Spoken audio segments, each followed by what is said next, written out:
सो praise Lord, जय मसीह की सबको। सो परमेश्वर का धन्यवाद हो आज एक बार फिर से सुंदर समय के लिए। प्रभु ने एक बार फिर से आपके मध्य में, आपके बीच में आने के लिए समय दिया। मेरे प्यारो, आज हम एक बहुत ही अच्छे विषय पर बात करने के लिए जा रहे हैं। वीडियो को स्किप ना करें, पूरा वीडियो को देखें।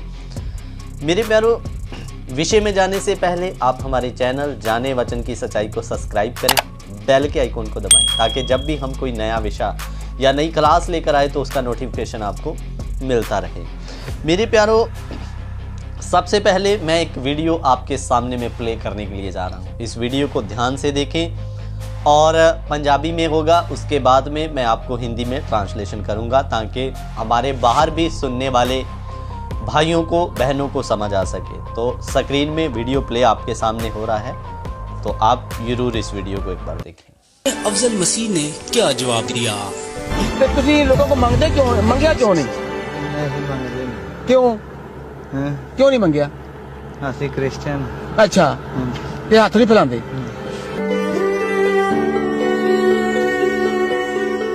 इसने जवाब दिया कि हम मसीही हैं और मसीही कभी भी किसी से नहीं मांगते और ना ही किसी के आगे अपने हाथ फैलाते हैं। हमारा तवक्कल सिर्फ अपने खुदावंद पर है।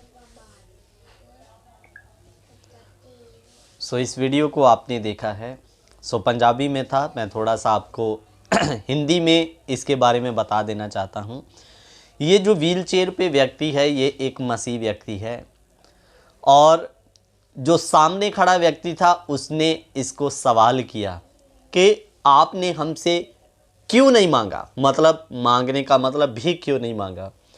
तो वो व्हील चेयर पे बैठा व्यक्ति एक जवाब देता है, मैं एक क्रिश्चियन हूँ, मसीह हूँ, मैं मांगता नहीं।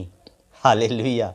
सो मेरे प्यारो, जब मैंने इस वीडियो को देखा तो मुझे इतना अच्छा महसूस हुआ, इतना अच्छा लगा कि सच्चा मसीह विश्वासी अंगहीन होके भी मेहनत करेगा लेकिन मांगता नहीं है मेरे प्यारो।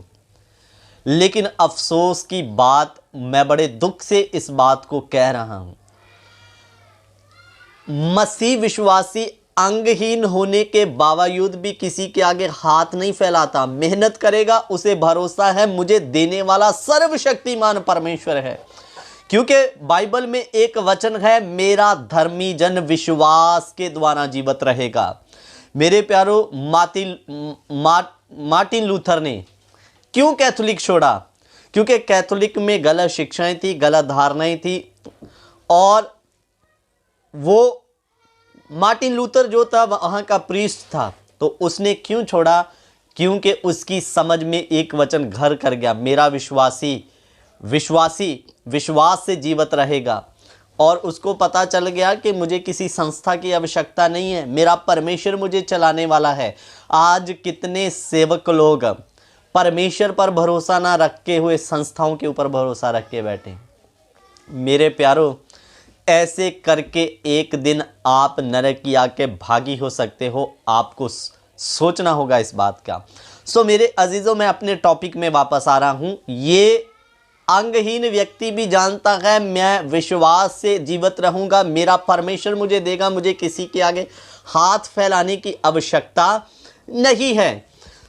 लेकिन दुख की बात मैं आज आपको बता दूं, आज कितने सेवकों का जीवन देखो तो भीख मांगने से भी बढ़कर उनका काम है। मेरे प्यारों, मैं कई बार जाता हूं तो मुझे बताया जाता है कि हमारी कलीसिया में तो पास्टर जी हर संडे दान का प्रचार होता है। ये मैं एक बार नहीं, कम से कम 100 से ऊपर विश्वासियों के मुंह से सुन चुका हूं, जो कहते हैं कि हमारे चर्च में केवल आए संडे दान दशमांश का प्रचार, दान नहीं दोगे तो गरीबी आएगी, दान नहीं दोगे तो बीमारी आ जाएगी। मेरे प्यारो, और अगर कोई दूसरा विषय लेते भी है तो लास्ट में घुमा फिराकर उसको दान पर ही लाकर ख़त्म किया जाएगा। मेरे प्यारो, ये इस बात का प्रूफ है कि ऐसे सेवकों को शारीरिकता ने प्रभावित करके, इनके अंदर लालच उत्पन्न करके और पैसे की दौड़ के पीछे इनको लगा दिया। ये इनके अंदर इनकी शारीरिकता बोल रही है, ये मैं नहीं, परमेश्वर का वचन इस बात का गवाह है। आप मेरे साथ पढ़ दीजिए पहला तीमुथियुस उसका 6 अध्याय उसका 8 वचन पढ़ ले।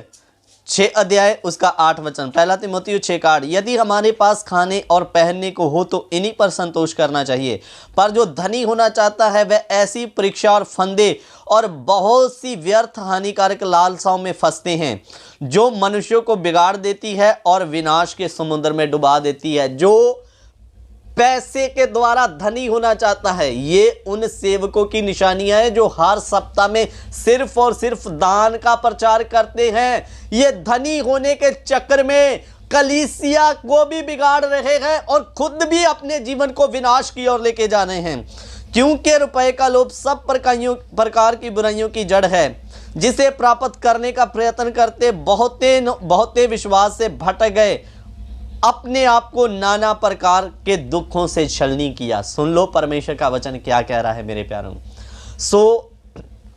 अंगहीन विश्वासी भीख मांगने के लिए तैयार नहीं, लेकिन ये सेवक वचन का सहारा लेकर आज हर समय मांगने का काम करते हैं।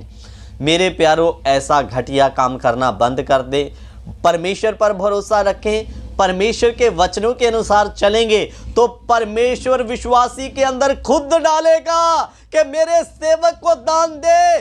वो आपके दिए गए दान के द्वारा ही सेवा करेगा, आपको बोलने की आवश्यकता नहीं, स्वयं सर्वशक्तिमान परमेश्वर उसके अंदर में डाल देगा मेरे प्यारों। और आपको लगता है हर संडे दान का प्रचार करो, दान का प्रचार करो, कलीसिया सिद्ध हो जाएगी। कलीसिया को बिगाड़ रहे हो आप लोग।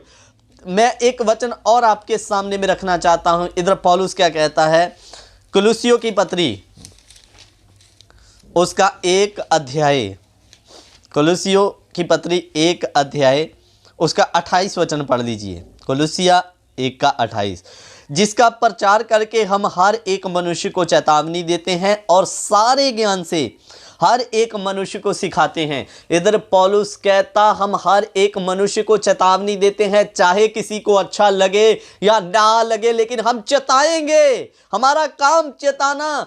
और सारे ज्ञान से हर एक विश्वासी को सिखाते हैं। एक ही ज्ञान से नहीं, दान दो बीमारी नहीं आएगी, श्राप नहीं आएगा, नहीं दोगे तो श्राप आएगा, बीमारी आएगी। एक ही ज्ञान से नहीं, सारे ज्ञान से सिखाते हैं। क्यों? कि हम हर एक व्यक्ति को मसीह में सिद्ध करके उपस्थित करें। मेरे प्यारों, विश्वासी केवल दान देने से ही सिद्ध नहीं होगा, आपको सेवक को यह बात मालूम होनी चाहिए। इसलिए पौलुस कहता सारे ज्ञान से सिखाते हैं ताकि मसीह व्यक्ति सिद्ध करके उसको परमेश्वर के सामने में उपस्थित किया जाए। इसलिए भिखारी ना बने, परमेश्वर के ऊपर विश्वास रखें। परमेश्वर स्वयं आपकी जरूरतों को पूरा करने के लिए रेडी बैठा है मेरे प्यारों। आप लोग अपनी समझ के सहारे से चलते हो, भले धनवान हो जाओगे, लेकिन वो जो धन स्वर्ग में रखा है उसके अंदर आपके लिए कोई जगह नहीं रहेगी। इसलिए खुद भी सिद्ध होएं, विश्वासियों को भी सिद्ध करें, केवल एक ही प्रचार के पीछे ना भागें। मेरे प्यारों, आपका काम है विश्वासी को सिद्ध करना, खुदा खुद उनके अंदर डालेगा। सो परमेश्वर इन वचनों के द्वारा आप सबों को आशीष और बरकत दे। जय मसीह की सबको। God bless you. Prabhu Ashish they.